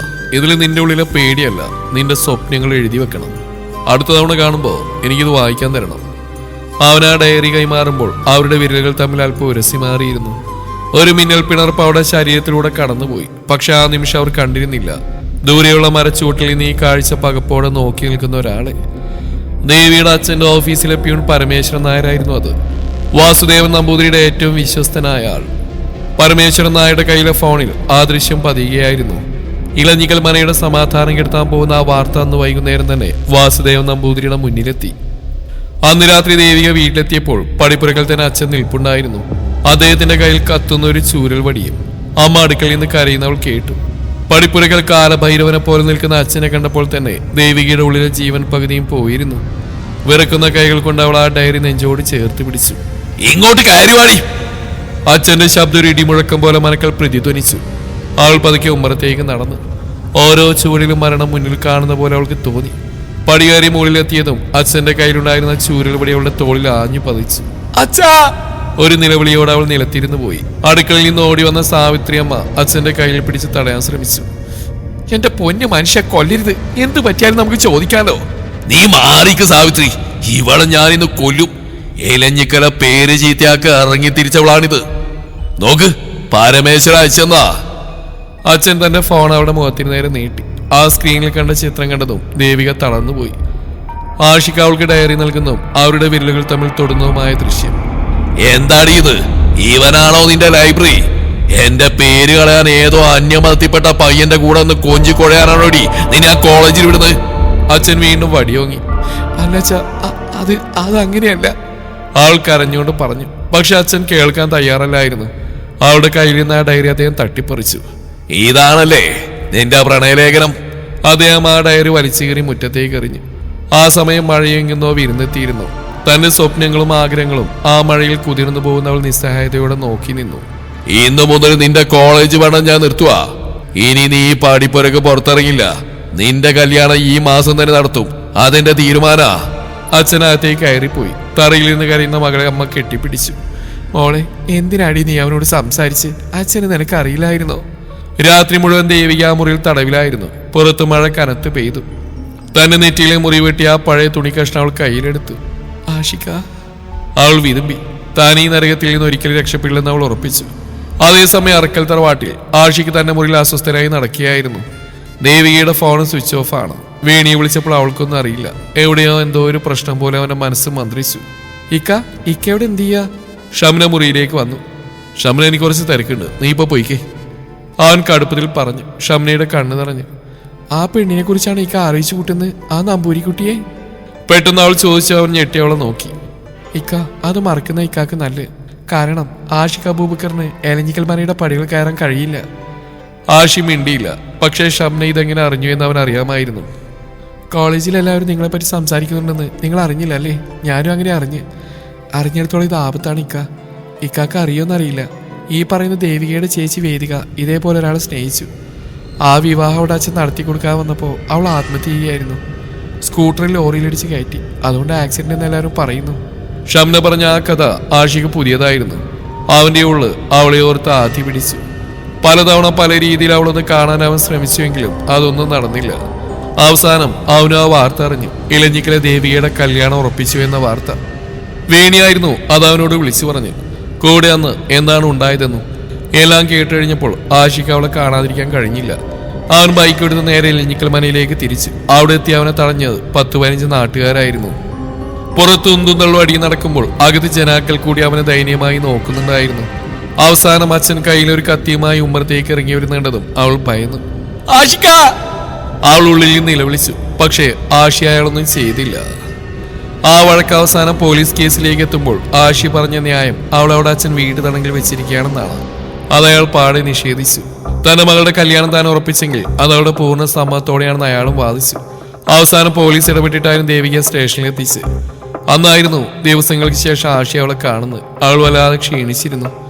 അനുകമ്പയോട് അവൻ അവളെ നോക്കിയെങ്കിലും വെറുതെ പോലും അവൾ അവന്റെ മുഖത്തേക്ക് നോക്കാതെ അച്ഛനൊപ്പം അകത്തേക്ക് നടന്നു. പോലീസ് സ്റ്റേഷന്റെ മഞ്ഞ വെളിച്ചത്തിൽ ഒരു വശത്ത് തറവാടിത്തത്തിന്റെ അഹങ്കാരമായി നിൽക്കുന്ന വാസുദേവൻ നമ്പൂതിരി, മറുവശത്ത് താൻ സ്നേഹിക്കുന്ന പെണ്ണിനെ ആ നരകത്തിൽ നിന്ന് രക്ഷിക്കണമെന്ന വാശിയുമായി ആഷിക്ക്. SI മേശപ്പുറത്തട്ടി ദേവിയോട് ചോദിച്ചു. കുട്ടി പറ, എന്താ കുട്ടിയുടെ തീരുമാനം? ഈ പയ്യൻ പറയുന്ന പോലെ നിന്നെ വീട്ടിൽ പൂട്ടിയിട്ടിരിക്കുകയാണോ? അവൻ നിന്റെ അച്ഛൻ പറയുന്ന പോലെ നിനക്ക് ഈ കല്യാണത്തിന് സമ്മതമാണോ? സ്റ്റേഷൻ ഒരു നിമിഷം നിശബ്ദമായി. ആഷിക്കിന്റെ കണ്ണുകളിൽ പ്രതീക്ഷയുടെ ഒരു തിളക്കമുണ്ടായിരുന്നു. തനിക്ക് വേണ്ടി ദേവിക ലോകത്തെ മുഴുവൻ എതിർക്കുമെന്ന് അവൻ വിശ്വസിച്ചു. പക്ഷേ ദേവികയുടെ മനസ്സപ്പോൾ മറ്റൊരു ലോകത്തായിരുന്നു. തനിക്ക് വേണ്ടി പടിവാതിക്കൽ കണ്ണുനീരോടെ നിൽക്കുന്ന അമ്മ. താൻ അച്ഛനോടൊപ്പം നിന്നില്ലെങ്കിൽ അച്ഛൻ അമ്മയെ കൊല്ലും. ഇവിടേക്ക് ഇറങ്ങും മുന്നേ അച്ഛൻ പറഞ്ഞ വാക്കുകൾ അവളുടെ കാതിൽ മുഴങ്ങി. തന്നെ രക്ഷിക്കാമെന്നവനെ താൻ തള്ളിപ്പറഞ്ഞേ മതിയാവൂ എന്ന് അവൾക്ക് അറിയാമായിരുന്നു. എന്നെ ആരും ഒന്നിനെ നിർബന്ധിച്ചില്ല സർ. ദേവികയുടെ ശബ്ദം ഉറച്ചതായിരുന്നു. പക്ഷെ ആ വാക്കുകളിൽ തന്നെ മരവിപ്പുണ്ടായിരുന്നു. ആഷിക്ക് ഞെട്ടിപ്പോയി. ദേവി, നീ എന്തായി പറയുന്നത്? നിന്നെ അവരവിടെ... അവൾ ആഷിക്കുന്ന മുഖത്തേക്ക് നോക്കിയില്ല. അവന്റെ ആ കണ്ണുകളിലെ വേദന കാണാനുള്ള കരുത്ത് അവൾക്കില്ലായിരുന്നു. എനിക്ക് അച്ഛൻ്റെ കൂടെ പോയാൽ മതി. ആഷിക്കുമായിട്ട് എനിക്കൊരു ബന്ധവുമില്ല. കോളേജിലെ ഒരു പരിചയം മാത്രമേ ഉള്ളൂ. അത് ഇത്രയും വലിയ പ്രശ്നമാവെന്ന് ഞാൻ കരുതിയില്ല. ഓരോ വാക്കും ആഷിക്കുന്ന നെഞ്ചിൽ കല്ലേറ് പോലെ പതിച്ചു. അവൻ വിശ്വസിക്കാനാവാതെ അവളെ നോക്കി നിന്നു. തന്റെ നെറ്റിയിലെ മുറിവ് കെട്ടിക്കൊടുത്ത തന്റെ ബൈക്കിന് പിന്നിലിരുന്ന് ഭയം പറഞ്ഞ അതേ പെൺകുട്ടിയാണോ ഇതെന്ന് അവൻ സംശയിച്ചു. വാസുദേവൻ നമ്പൂതിരിയുടെ മുഖത്തൊരു വിജയശ്ശേരി വിരിഞ്ഞു. അദ്ദേഹം തന്നെ മകളുടെ തോളിൽ കൈവച്ചു. കണ്ടല്ലോ സാറേ, എന്റെ മകൾക്ക് വഴി തെറ്റിയിട്ടില്ല. ഇവൻ അവളെ മോഹിച്ചു കാണും, അതാ സത്യം. എനിക്കൊന്നേ പറയാനുള്ളൂ, കുടുംബത്തിലും മാനവമര്യാദ കഴിയുന്ന പെൺകുട്ടികൾക്ക് നാണക്കേടുണ്ടാക്കുന്ന ഇവനെപ്പോലുള്ളമാരെ പിടിച്ചകത്തിടണം. അതും പറഞ്ഞ അയാൾ അവളെയും കൂട്ടി സ്റ്റേഷന് പുറത്തേക്ക് ഇറങ്ങുമ്പോഴും അവൾ ഒരിക്കൽ പോലും പിന്നോട്ട് തിരിഞ്ഞവനെ നോക്കിയില്ല. പുറത്ത് ചായക്കടയിൽ വാർത്ത കാത്തുന്ന നാട്ടുകാർ കണ്ടത് തലകുനിച്ച അച്ഛന്റെ കാറിൽ നിന്ന് പോകുന്ന ദേവികയാണ്. ആ കവലയിൽ ആവി പറക്കുന്ന ചായക്കപ്പുകൾക്കിടയിൽ അന്ന് മറ്റൊരു വാർത്ത കൂടി പൊങ്ങി. അറക്കിലെ ആഷിക്കിന് ഇലഞ്ഞിക്കലെ ദേവിക ഇഷ്ടമായിരുന്നു പോലും. പക്ഷെ ആ കൊച്ചിന് അച്ഛന്റെ വാക്കിന് മറുവാക്കില്ല. നാട്ടിൽ പാട്ടായ വാർത്ത അറക്കിലും എത്തി. ആഷി പോലീസ് സ്റ്റേഷനിലാണെന്നറിഞ്ഞ് അൻവറിക്കാണ് അവനിവിടുന്ന് ഇറക്കാൻ ചെന്നത്. അവിടെ നിന്നും തിരിച്ചുള്ള യാത്രയിലുടനീളം ആഷിക്കിന് കിട്ടിയത് ഉപദേശങ്ങളും ശാസനകളും മാത്രമാണ്. അറക്കൽ തറവാടിന്റെ പടിപ്പുര കടന്നപ്പോൾ തന്നെ അവിടെ ഒരു വലിയ കൊടുങ്കാറ്റുള്ള ലക്ഷണങ്ങൾ കണ്ടു തുടങ്ങിയിരുന്നവൻ. ഹാജി വരാന്തയിൽ തന്നെ നിൽപ്പുണ്ടായിരുന്നു. ആഷിക്കിനെ കണ്ടത് ഹാജിയുടെ നിയന്ത്രണം വിട്ടു. എടാ, അണക്ക് വേണ്ടിയിട്ടാണ് ഞാൻ ഈ കണ്ടതൊക്കെ ഉണ്ടാക്കി വെച്ച്. ആ അണക്ക് സ്നേഹിക്കാൻ ആ നമ്പൂരിന്റെ പെണ്ണിനെ കിട്ടിയുള്ളൂ. ഹാജി ആക്രോശിച്ചുകൊണ്ട് അവന് നേരെ കൈയൊങ്ങി. ആ കൈ തറഞ്ഞ അവന്റെ ഉമ്മയായിരുന്നു. മതി, അവന് തെറ്റുപറ്റിപ്പോയി. അതിന് അവൻ ആരും വഴക്ക് പറയണ്ട. ഉമ്മ അവനെ ചേർത്ത് പിടിച്ചു. പിന്നെ അയാൾ മോനെയൊന്നും പറഞ്ഞില്ല. എനിക്ക് അവനെ ഒന്ന് കാണണം, ആ വാസുദേവൻ നമ്പൂതിരിയെ. മകനെ സ്റ്റേഷനിൽ കയറ്റിയ ദേഷ്യം അപ്പോഴേ അയാൾക്ക് ബാക്കിയുണ്ടായിരുന്നു. പക്ഷേ ഐഷുമ്മ അതിനും തടസ്സമായി നിന്നു. വേണ്ട, ഇനിയൊന്നും വേണ്ട. അങ്ങോട്ട് പോയാൽ മറ്റൊരു വലിയ പ്രശ്നത്തിനെ വഴിവെക്കൂ. നമുക്ക് പോയ അഭിമാനം തിരിച്ചു പിടിക്കണം. അതിന് ആഷിക്ക് ഷംനയെ വിവാഹം കഴിക്കണം. ആ പെണ്ണിന്റെ കല്യാണത്തിന് അന്ന് തന്നെ ഇതൊന്നും നടക്കണം. അവന്റെ ഉമ്മാക്കും വാശിയായിരുന്നു. ഉമ്മയുടെ തീരുമാനം ഷംനയുടെ ഉള്ളിൽ ഒരു നിമിഷം ആശ്വാസം തോന്നിപ്പിച്ചെങ്കിലും ആഷിഖിന്റെ മുഖത്തേക്കാണ് അവൾ നോക്കിയത്. അവനൊന്നും ഉൾക്കൊള്ളാൻ കഴിഞ്ഞിട്ടില്ല. അവനതിനെ എതിർക്കാൻ ശ്രമിച്ചെങ്കിലും ഉമ്മ അവനെ തടഞ്ഞു നിർത്തി. നീ മിണ്ടരുത് ആഷി. നീ ചെയ്ത കാരണം നിന്റെ ഇത്താത്തമാരുടെ കുടുംബത്തിൽ വരെ അത് പ്രശ്നങ്ങൾ ഉണ്ടാക്കി കഴിഞ്ഞു. അതുകൊണ്ട് നീ ഒന്നും പറയണ്ട. ഞാൻ പറയുന്ന അങ്ങ് കേട്ടാൽ മാത്രം മതി. ആഷിക്ക് പിന്നെ ഉമ്മയെ എതിർക്കാൻ കഴിഞ്ഞില്ല. ആഷിയുടെ വിവാഹം ഉറച്ചു എന്ന വിവരം വേണി പറഞ്ഞ് ദേവി അറിഞ്ഞിരുന്നു. അതറിഞ്ഞ നിമിഷം ദേവികയുടെ ലോകം നിശ്ചലമായി പോയിരുന്നു. ഇഷ്ടം പറഞ്ഞിട്ടില്ല. അങ്ങനെ ഒരു ഇഷ്ടമുണ്ടോ എന്നും അറിയില്ല. എങ്കിലും അവനെ തനിക്ക് വേണമെന്ന് അച്ഛനോട് വിളിച്ചു പറയണമെന്നുണ്ടായിരുന്നു അവൾക്ക്. പക്ഷെ താനൊരു വാക്ക് മിണ്ടിയാൽ അത് ആഷിയുടെ ജീവനെ ബാധിക്കുമെന്ന ഭയം, അമ്മയെ അച്ഛനെ ഉപദ്രവിക്കുമെന്ന പേടി അവളെ തളർത്തി. വേണി, എന്നെ കെട്ടാൻ പോകുന്ന ആരാണെന്ന് എനിക്കറിയോ? എനിക്ക് അയാൾ അറിയില്ല, ഞാൻ കണ്ടിട്ടില്ല. ഈ മനക്കിലൊരു പശുവിനെ കെട്ടുന്ന പോലെ അച്ഛൻ എനിക്ക് ആർക്കോ ദാനം ചെയ്യുക. എനിക്ക് പ്രതികരിക്കാൻ വയ്യ. ദേവികയുടെ വാക്കുകൾ മുറിഞ്ഞു. എല്ലാം കേട്ട് വേണിക്ക് നിശബ്ദയായി ഇരിക്കാനേ കഴിഞ്ഞുള്ളൂ. തന്റെ ആ സുഹൃത്തിനെ എങ്ങനെ സഹായിക്കുമെന്ന് അറിയാതെയായിരുന്നു അവളൊന്ന് പടിയിറങ്ങിയത്. ദിവസങ്ങൾ മുന്നോട്ടോടി. അറക്കലും ഇലഞ്ഞിക്കലും കല്യാണമേളങ്ങൾ പൊടിപിടിച്ചു. അറക്കൽ തറവാട് അലങ്കാര വിളക്കുകളാൽ തിളങ്ങിയായിരുന്നു. മൈലാഞ്ചിരാവിന്റെ പാട്ടുകളും ബഹളങ്ങളും അവിടെ ഉയർന്നു കേട്ടു. പക്ഷെ ആ നിമിഷത്തിലും ആഷിക്ക് ഒരു ജീവനില്ലാത്ത പ്രതിമയെ പോലെ ഇരിക്കാനേ കഴിഞ്ഞുള്ളൂ. ഉമ്മയുടെ സന്തോഷത്തിന് വേണ്ടി അവനെല്ലാത്തിനും സമ്മതിച്ചു കൊടുത്തു. ഷംനയുടെ അവസ്ഥ ഏറെക്കുറെ അതുപോലെയൊക്കെ തന്നെയായിരുന്നു. ആ ഉള്ളിലും ഒരു കനലുണ്ട്. ആഷിക്ക് ഈ വിവാഹത്തിൽ സന്തോഷവാനല്ലെന്ന കനൽ. എങ്കിലും എന്തെങ്കിലും അവന്റെ മനസ്സ് മാറിയെന്ന് അവൾ വെറുതെ വിശ്വസിച്ചു. തന്റെ കൈകളിൽ മൈലാഞ്ചി ചുവക്കുമ്പോൾ അവൾ ആഷിയെയാണ് ഓർത്തത്. അവന്റെ ഉള്ളം ശൂന്യമായിരിക്കുമെന്ന് അവൾ ഊഹിച്ചു. പെണ്ണിന്റെ വീട്ടിലേക്ക് മൈലാഞ്ചി കല്യാണത്തിന് പോവാൻ ആഷി തയ്യാറെടുക്കുകയായിരുന്നു. തൊട്ടടുത്ത വീടുകളാണ് അവരുടേത്. ഈ സമയം തറവാടിന്റെ ഇരുളടഞ്ഞൊരു മൂലയിൽ മറ്റൊരു കാർ വന്നിന്ന് ആരും ശ്രദ്ധിച്ചില്ല. അതിൽ നിന്ന് രണ്ടുപേര് പുറത്തിറങ്ങി. വീണിയും കൂടെ തലവട്ടം മറച്ചുകൊണ്ട് ദേവികയുടെ അമ്മ സാവിത്രി അന്തർജനവുമായിരുന്നു അത്. അവർക്ക് അവനെ ഒന്ന് കാണണമായിരുന്നു. ചിലതൊക്കെ അവനോട് പറയണമായിരുന്നു. ആഷിയുടെ മുറിയിലേക്ക് വേണിയാണ് അവരെ കൂട്ടിക്കൊണ്ടുപോയത്. ആഷിയെ കണ്ടതും സാവിത്രി അമ്മയുടെ കണ്ണുകൾ നിറഞ്ഞു. നമ്പൂരി മനയിലെ ആ പാവ അന്തർജനം അർക്കൽ തറവാട്ടിലെ ആൺകുട്ടിക്ക് മുമ്പിൽ കൈകൂപ്പി നിന്നു. ആഷി, എനിക്ക് നിന്നെ കാണാൻ തോന്നിയത് എൻ്റെ മോൾക്ക് വേണ്ടിയാ. അവളവിടെ ശ്വാസം മുട്ടി മരിച്ചുകൊണ്ടിരിക്കുക. വേദിക പോയതുപോലെ ഇവളും പോകുമെന്ന് എനിക്ക് പേടിയാ മോനെ. സാവിത്രി അമ്മ വിതുമ്പി. ആഷിക്ക് എഴുന്നേറ്റു. അമ്മേ, ഞാനിനി എന്ത് ചെയ്യാനാ? അന്ന് അവളെ രക്ഷിക്കാൻ ഞാൻ ഒരുപാട് ശ്രമിച്ചല്ലേ.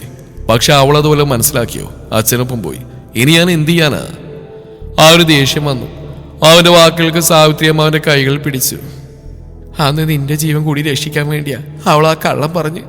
അന്ന് അവൾ അങ്ങനെ പറഞ്ഞില്ലായിരുന്നെങ്കിൽ അയാളും അയാളുടെ ആൾക്കാരും നിന്നെ ഇല്ലാതാക്കുമായിരുന്നു മോനെ. ഒരിക്കലും എൻ്റെ വേദിക മോൾക്ക് ഇതേ അനുഭവമായിരുന്നു ഉണ്ടായത്. ഇഷ്ടപ്പെട്ടവനൊപ്പം അവൾ പോകുന്നതായപ്പോൾ അവനൊരു ആക്സിഡന്റിലൂടെ അയാൾ ഇല്ലാതാക്കാൻ ശ്രമിച്ചു. അതറിഞ്ഞ വാശിക്ക് അവൾ വണ്ടിയെടുത്ത് പോയതാ ഹോസ്പിറ്റലിൽ അവനെ കാണാൻ. ആ യാത്ര അവളെയും കൊണ്ട് പോയി. പേടിയാ മോനെ ഞങ്ങൾക്ക് അയാളെ. ആ ഒരു വിതുമ്പുമ്പോൾ അവൻ അവരോട് എന്തു പറയണമെന്ന് അറിയില്ലായിരുന്നു. നാളെ അവളെ കല്യാണം. പക്ഷെ അവൾക്കറിയില്ല അവളെ കെട്ടാൻ പോകുന്ന ആരാണെന്ന്. വേണി ഇടയിൽ കയറി പറഞ്ഞു. ആഷിക, നിങ്ങൾക്ക് കഴിയെങ്കിൽ അവൾ അവിടെ നിന്ന് രക്ഷിക്ക്. വേറെ ആരുമില്ല ഞങ്ങളെ സഹായം ചോദിക്കാൻ. വേണി അവന് മുമ്പിൽ കൈകൂപ്പുമ്പോൾ ആഷിക ആകുലഞ്ഞു പോയിരുന്നു. എന്തു ചെയ്യണമെന്ന് അറിയില്ല. ഒരു വശത്ത് ദേവി, മറുവശത്ത് ശംന. അവൻ എന്തു വേണമെന്ന് അറിയില്ലായിരുന്നു. തറവാടിന്റെ ഉമ്മറത്ത് മൈലാഞ്ചി പാട്ടുകൾ ഉച്ചത്തിൽ കേൾക്കാമായിരുന്നു. ആഷി തന്റെ വീട്ടിൽ നിന്ന് അപ്പുറത്തെ ഷംനയുടെ വീട്ടിലേക്ക് നോക്കി. ആദ്യം ഷംനയോടാണ് സംസാരിക്കേണ്ടത്. താൻ എന്ത് ചെയ്താലും തനിക്കും ദേവിക്കിടയിൽ കോമാളിയായി പോകുന്ന അവളായിരിക്കും. ആഷി അവളുടെ വീട്ടിലേക്ക് നടന്നു. കല്യാണച്ചക്കൻ പെട്ടെന്ന് വീട്ടിലേക്ക് വരുന്നപ്പോൾ അവിടെയുള്ളവരൊക്കെ നന്ദിച്ചു. ഷംനയുടെ അവൻ ആരോടോ ചോദിച്ചു. അവൾ റൂമിലുണ്ടെന്ന് പറഞ്ഞു. അവൻ അവിടേക്ക് നടന്നു. മുറിയിൽ മൈലാഞ്ചി കല്യാണത്തിനായി ഒരുങ്ങിയിരിക്കുന്നവൾക്ക് മുമ്പിൽ അവൻ തന്നെ മനസ്സുറന്നു. ഷംനയുടെ കൈകളിൽ മൈലാഞ്ചി ചുവന്ന് തുടുത്തിരുന്നു. അവളുടെ കണ്ണുകൾ നിറഞ്ഞൊഴുകുന്നുണ്ടായിരുന്നുവെങ്കിലും ചുണ്ടിൽ വിളറിയ ഒരു പുഞ്ചിരി അവൾ കരുതി വെച്ചു. അവൾ ആഷിയുടെ അരികിലെത്തി അവന്റെ കൈകൾ പിടിച്ചു. ഇക്ക, ഒന്നും പറയണ്ട, എനിക്ക് നിങ്ങളെ മനസ്സിലാവും. നിങ്ങൾ പൊയ്ക്കോളി. ഓൾ അവിടുന്ന് രക്ഷിക്കേ. അവൾ തന്റെ കണ്ണുനീർ പിടിച്ചിട്ടി പറഞ്ഞു. ആഷിയുടെ കണ്ണുകൾ നിറഞ്ഞു. ഷംന, നീ വൈകിക്കേണ്ട ഇക്ക. ഉപ്പിയും ഉമ്മി അറിയുന്ന മുമ്പ് പൊയ്ക്കോളി വേഗം. അവൾ തന്നെ അവനെ മുറിക്കപ്പുറത്തേക്ക് തള്ളിവിട്ടു. അവൻ വേഗത്തിൽ പടിയിറങ്ങി. അവന്റെ കാർ ആ വീട്ടിൽ നിന്ന് അകന്നു പോകുന്നവരെ ഷംന ബാൽക്കണിയിൽ നോക്കി നിന്നു. കാറ് കാഴ്ചയിൽ നിന്നും മറഞ്ഞതും തന്റെ കൈകളിലെ ചുവന്ന മൈലാഞ്ചിയിലേക്ക് നോക്കി അവൾ ആ തറയിൽ തകർന്നിരുന്നു. പൊട്ടിക്കരഞ്ഞു. അവളുടെ സ്വപ്നങ്ങൾ ആ നിമിഷം ആ മൈലാഞ്ചിയേക്കാൾ വേഗത്തിൽ മാഞ്ഞു പോയി. കുറച്ചു കഴിഞ്ഞപ്പോഴാണ് താഴെ ഒരു ബഹളം കേട്ടത്. മൈലാഞ്ചി കല്യാണത്തിന് പോകാൻ ഇറങ്ങിയ ഹാജി ആഷിയെ കാണാതെ മുകളിലെത്തി. മുറിയിൽ തകർന്നിരിക്കുന്ന ഷംനയും തുറന്നു കിടക്കുന്ന ജനാലയും കണ്ടപ്പോൾ ഹാജിക്ക് കാര്യം മനസ്സിലായി. എവിടെയാടി അവൻ? ആഷിയുടെ ഹാജിയുടെ ഗർജനം അടുത്തടുത്തുള്ള രണ്ട് വീടുകളെയും പിടിച്ച് കുലുക്കി. ഷംന കരച്ചിലടക്കി പറഞ്ഞു. അവൻ പോയിപ്പാ. അവന്റെ ദേവിക്കടുത്തേക്ക്. അവനിനി തിരിച്ചു വരില്ല. ഹാജിയുടെ നിയന്ത്രണം വിട്ടു. എന്റെ തറവാടിന്റെ മാനങ്ങളെ നീയും കൂട്ടുന്നോ? അയാൾ ദേഷ്യത്തിൽ പറിച്ചു. നാട്ടുകാരുടെ മുമ്പിൽ എന്നെ നാണം കെടുത്തിയവൻ ജീവനോടെ നീ പടിയവിട്ടില്ല. ഹാജി ഉമ്മറത്തേക്ക് ഓടി. ഭിത്തിയിൽ അലങ്കാരമായി തൂക്കിയിരിക്കുന്ന വാളദേവം വലിച്ചെടുത്തു. ഇന്ന് ഞാൻ എന്റെ മകനെന്ന് പറയുന്ന ആ ജന്തുവിനെ തീർക്കും. ഹാജി മുറ്റത്തേക്ക് ഇറങ്ങിയതും ആയിഷും ആ വാളിൽ പിടിച്ച് തടഞ്ഞു. വേണ്ട, അത് നമ്മുടെ മോനാ. വീട്ടി എന്റെ മോന അന്യമാത്തിപ്പെട്ട പെണ്ണിനെ സ്നേഹിച്ച തെറ്റായിരിക്കാം. ബാക്കിയെങ്കിൽ അവന് വെട്ടിക്കൊല്ലാൻ മാത്രം ക്രൂരനല്ല എന്റെ ഭർത്താവ്. ഉമ്മ ഹാജിയുടെ കാൽക്കൽ വീണ് കരഞ്ഞു. ഹാജി കിതച്ചുള്ള ആ വാള് താഴെയിട്ടു. പക്ഷെ അദ്ദേഹത്തിന്റെ കണ്ണുകളിൽ കത്തുന്ന ദേഷ്യം കെട്ടടങ്ങിയിരുന്നില്ല. അയാൾക്ക് അയാളുടെ മകനെ തിരികെ വേണമായിരുന്നു. അൻവറേ, റാഷിദേ, വാടാ. ഓനോളെയും കൊണ്ട് ഈ നാട് വിടും മുന്നേ ഓരെ നമുക്ക് പിടിക്കണം. അറക്കൽ ആഷിക്കൽ അഞ്ഞിക്കല ദേവി വേണ്ട. അറക്കൽ തറവാടിന്റെ മുറ്റത്ത് ആജിയുടെ കൽപ്പന മുഴങ്ങിയതും അൻവറും റാഷിദും മറ്റാൾക്കാരും ബൈക്കുകളിലും ജീപ്പിലുമായി പാഞ്ഞു. ആ രാത്രിയുടെ നിശബ്ദതയെ കീറി മുറിച്ചുകൊണ്ട് അറക്കലെ ആണുങ്ങൾ ഇലഞ്ഞിക്കൽ മന ലക്ഷ്യമാക്കി പുറപ്പെട്ടു. അതേസമയം ഇലഞ്ഞിക്കൽ മനയിൽ കല്യാണ തലേന്നത്തെ ഒരുക്കങ്ങൾ അവസാന ഘട്ടത്തിലായിരുന്നു. പന്തിലെ ലൈറ്റുകൾക്കിടയിലും ദേവികയുടെ മുറിയിൽ മാത്രം ഇരുട്ട് കനത്തു നിന്നു. ആളൊരു മരുന്ന് കുപ്പി കയ്യിൽ മുറുക്കി പിടിച്ച് ജനാലക്കിൽ ഇരിക്കുകയായിരുന്നു. നാളെ ഏതൊരാൾ തന്റെ കഴുത്തിൽ താലിയിട്ടതിനു മുമ്പ് ഈ ഭൂമിയിൽ നിന്ന് യാത്രയാവാൻ അവൾ തയ്യാറായി കഴിഞ്ഞിരുന്നു. പക്ഷെ അവളെ അങ്ങനെ വിടാൻ അവന് കഴിയില്ലായിരുന്നു. ആ രാത്രിയുടെ നിശബ്ദതയെ കീറി മുറിച്ചുകൊണ്ട് ആഷിഖിന്റെ കാർ ഇലഞ്ഞിക്കൽ മനയുടെ ഇടവഴിയിലേക്ക് പാഞ്ഞു കയറി. കുറച്ചു മുന്നേ മഴ ചാറിയിരുന്നു. ഇപ്പോഴാ മഴ തോർന്നിട്ടില്ല. ആകാശത്ത് നിന്നും വീഴുന്ന ഓരോ തുള്ളി അവന്റെ ഉള്ളിലെ തീയണക്കാൻ കേൾപ്പില്ലാത്തവയായിരുന്നു. സാവിത്രി അമ്മ പറഞ്ഞു കൊടുത്ത പോലെ മനയുടെ പുറകുവശത്തെ ചെറിയ വാതിലൂടെ അവനകത്തേക്ക് നൂഴ്ന്നു കയറി. മനക്കുള്ളിൽ ആകെ ഒരു അസ്വാഭാവികമായ ശാന്തതയായിരുന്നു. നാളത്തെ കല്യാണത്തിലുള്ള ഒരുക്കങ്ങൾ പന്തലിൽ നടക്കുന്നുണ്ടെങ്കിലും അകത്തളം ശൂന്യമായിരുന്നു. പടികൾ ഓരോന്നായി കയറി അവൻ ദേവികയുടെ മുറിയുടെ മുന്നിലെത്തി. വാതിൽ പതുക്കെ തള്ളി നോക്കുമ്പോൾ അത് അകത്തു നിന്ന് അടച്ചിട്ടില്ല. അവന് തുറന്നകത്തേക്ക് കയറിയപ്പോൾ ആ കാഴ്ച കണ്ട് അവന്റെ ഉള്ളൊന്ന് പിടഞ്ഞു. ജനാലക്കിൽ ഇരുട്ടിലേക്ക് നോക്കി തറയിൽ അങ്ങനെ ഇരിപ്പുണ്ട് ദേവിക. മുറിയിൽ ഒരു അരണ്ട വെളിച്ചം മാത്രം. ദേവി അവനവളെ പതിയെ വിളിക്കുമ്പോഴാണ് ആ വിളി കേട്ടവൾ ഞെട്ടിത്തിരിഞ്ഞത്. പെട്ടെന്ന് അവനെ അവിടെ കണ്ടപ്പോൾ അവൾക്ക് വിശ്വസിക്കാനായില്ല. ആൾ വേഗം അവിടുന്ന് എഴുന്നേറ്റ് അവൻ അടുത്തേക്ക് ചെന്നു. ആഷിക, നിങ്ങൾ ഇവിടെ എങ്ങനെ? അതൊക്കെ വന്നു, നീ വേഗം വാ, നമുക്ക് ഇവിടുന്ന് പോവാം. അവനവളുടെ കൈ പിടിക്കുമ്പോഴാണ് അവളുടെ കയ്യിലെ വിഷക്കുപ്പി അവൻ കണ്ടത്. ദേവി അവനവളുടെ മുഖത്തേക്ക് നോക്കി. ശേഷം ആ കൈകളിൽ നിന്ന് തട്ടിപ്പറി താഴേക്ക് ഇട്ടു. നിനക്ക് എന്താ ദേവി, വട്ടായോ? അവന്റെ ചോദ്യത്തിന് അവൾക്ക് മറുപടിയില്ലായിരുന്നു. എനിക്ക് വേറെ വഴിയിലായിരുന്നു ആഷിക. അവളുടെ കണ്ണുകൾ നിറഞ്ഞു തൂവി. ഇതിനായിരുന്നോ നീ സ്റ്റേഷനിൽ നിന്റെ അച്ഛനൊപ്പം ഇങ്ങോട്ട് വന്ന്? ഇതിനാണോ? അവൻ കടിപ്പിച്ച് ചോദിക്കുമ്പോഴും അവൾക്ക് ഉത്തരമില്ലായിരുന്നു. അവൻ അവളുടെ തോളിൽ പിടിച്ച് കുലുക്കി. നിന്റെ ചേച്ചിയെ പോലെ നീ ഈ ലോകം വിട്ടുപോയെന്ന് കരുതി അവരാരും നിന്നെ ഓർത്ത് സാധിപ്പിക്കാനൊന്നും പോകുന്നില്ല. അവർക്ക് വേണ്ടത് അവരുടെ വാശിയാ, നിനക്ക് വേണ്ടത് നിന്നെയും. നീ നിനക്ക് വേണ്ടി ജീവിച്ചില്ലെങ്കിൽ അതിലാർക്കൊരു ദണ്ഡം ഉണ്ടാവില്ല. ആഷിയുടെ വാക്കുകൾ മുറുകിയിരുന്നു. ഏതായാലും നീ വാ, ഇനി നിന്നോട് വിട്ടു പോകാൻ ഞാൻ ഉദ്ദേശിച്ചിട്ടില്ല. അവനവളുടെ കയ്യിൽ മുറുകെ പിടിക്കുമ്പോൾ അവൾക്ക് എന്ത് പറയണമെന്ന് അറിയില്ലായിരുന്നു. ആൾക്ക് പറയാനൊരിട അവൻ കൊടുത്തില്ല. അവളെയും കൂട്ടി വന്ന വഴി തന്നെ പുറത്തിയാടി. തന്റെ കാറിനടുത്തേക്ക് ഓടുമ്പോഴും അവളവന്റെ കയ്യിൽ മുറുക്കെ പിടിച്ചിരുന്നു. ആ രാത്രിയുടെ വിജനതയിലൂടെ ആഷിഖിന്റെ കാർ റെയിൽവേ സ്റ്റേഷൻ ലക്ഷ്യമാക്കി പറക്കുകയായിരുന്നു. പുറകിൽ മനയുടെ നിഴലുകൾ മാഞ്ഞു പോകുമ്പോൾ ദേവികയുടെ ആദ്യം അടങ്ങിയില്ല. ആഷിക, അമ്മ? ഭയത്തോടെ അവൾ ചോദിച്ചു. അമ്മയ്ക്ക് ഒന്നും വരില്ല, വേണിയുണ്ട് അവിടെ. നമ്മൾ എങ്ങോട്ടാ? റെയിൽവേ സ്റ്റേഷനിലേക്ക്. അവിടുന്ന് പുലർച്ചെയുള്ള ട്രെയിനിൽ നമുക്ക് ഈ അതിരുകൾ കടക്കണം ദേവി. ഇനി ആർക്കും നമ്മളെ പിടിക്കാൻ കഴിയില്ല.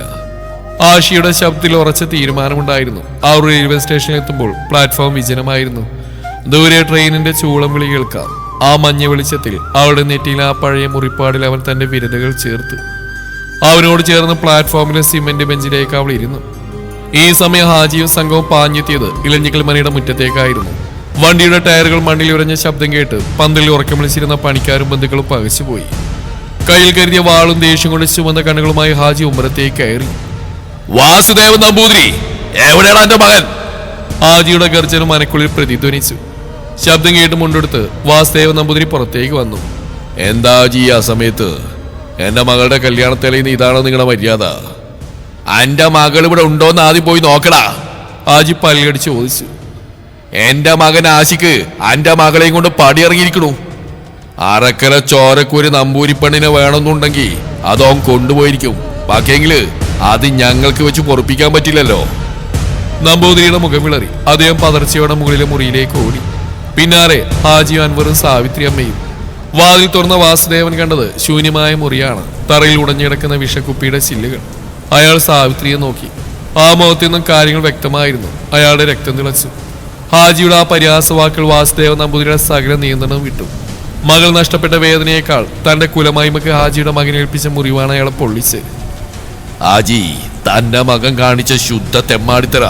ഇലഞ്ഞിക്കൽ മനയുടെ പടിവാതിൽക്ക് വന്ന് എന്റെ മകളെ കടത്തിക്കൊണ്ടുപോകാൻ മാത്രം ധൈര്യവന് വന്നോ? നമ്പൂരി ദേഷ്യം കൊണ്ട് വിറച്ചു. എന്റെ മോൾക്ക് ഇഷ്ടമില്ലാതെ എന്റെ ആശ അവളെ തൊടിലടാ, ഹാജി തിരിച്ച് ആക്രോശിച്ചു. അവൾ ഇവിടെ ശ്വാസം മുട്ടി മരിക്കാൻ തുടങ്ങിയപ്പോഴാ ഓ വന്ന്. എങ്കിലും എന്റെ മകള് കാരണം എന്റെ തറവാടിന്റെ മാനം പോയി, ഞങ്ങളുടെ കുട്ടിയുടെ ജീവിതം പോയി. വീട്ടിലോളം ഞാൻ, ഹാജി അലറി. നിന്റെ മകനെയും ഞാൻ വെറുതെ വിടില്ല, നമ്പൂതിരി ആഞ്ഞു ഗർജിച്ചു. എങ്കിലും നോക്കാടാ ആരെ പിടിക്കുന്നു. ഓളെ ഇങ്ങോട്ട് കിട്ടിയ ആദ്യം അറക്കൽ തറവാടിന്റെ ശിക്ഷ അവൾ അറിയും. മനക്കുള്ളിൽ വെച്ച് ആ രണ്ട് പിതാക്കളും പരസ്പരം വിരൽ ചൂണ്ടി പോർ വിളിച്ചു. അപ്പോഴാണ് അൻവർ അങ്ങോട്ടേക്ക് ഓടി വന്ന്. ഉപ്പ, ആ ഒരു സ്റ്റേഷനിൽ നിന്ന് വിവരം കിട്ടി, ലാസ്റ്റ് ട്രെയിൻ വരാറായി, വേവാ. അത് കേട്ട് നമ്പൂതിരി തന്റെ ആൾക്കാരെയും വിളിച്ചു. വണ്ടി എടുക്കടാ, അവരെ എവിടെ കണ്ടാലും എന്റെ മുമ്പിൽ എത്തിക്കണം.